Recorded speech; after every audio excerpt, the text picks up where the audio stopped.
Yo, partnership alert, partnership alert, partnership alert. Living Corporate has a partnership with LinkedIn Learning, an American massive open online course provider that provides video courses taught by industry experts across a wide array of subjects.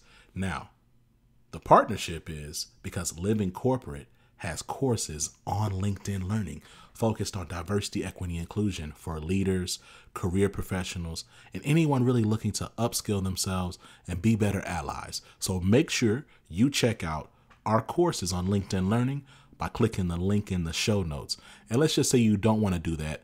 When you go to LinkedIn Learning on LinkedIn, search Living Corporate. We'll be right there. All right? Peace.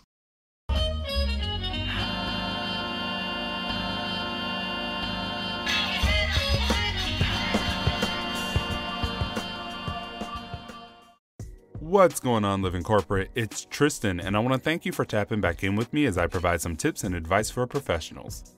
Today, let's talk about conflict in the workplace.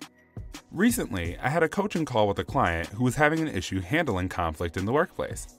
So I decided to bring Dr. Clyde Barnett onto the call to discuss conflict resolution strategies that would be helpful. I wanted to share some of the things he discussed from that call because all of us experience conflict at work, and sometimes it can be challenging to get through. Before discussing conflict, we all need to be on the same page on what conflict is. So, for our purposes, the working definition for conflict is an expressed struggle between at least two interdependent parties who perceive incompatible goals, scarce resources, and interference from others in achieving their goals. While we must recognize that conflict always involves some risks and costs, conflict is like air and doesn't always have to be a negative thing. It is very normal and inherent in human interaction. Therefore, it is a healthy part of any relationship we have in our lives. Conflict can be an opportunity for teaching, learning, and innovation. While it can create damage, that damage is typically due to the dysfunctional strategies we use to deal with them. Sometimes that damage is irreversible, so it's necessary that we develop skills to handle conflict in a healthy way. Another misconception is that conflict is simply a communication issue, but that's not the case. Conflict arises from differences in values, motivations, perceptions, ideas, or desires. That means we have to do a little introspection and reflection to understand our goals and the other person's goals, to figure out where we are not aligned, and to recognize the legitimacy of our conflicting needs. This is what opens pathways to creative problem solving, team building, and improved relationships. Let's talk about a few things to help you deal with conflict. First, document your interactions. It can help you quickly relieve and manage stress, but it also provides you with something to refer back to if necessary. You also need to recognize and manage your emotions. Remember, 98% of what people do has little to do with you and everything to do with them.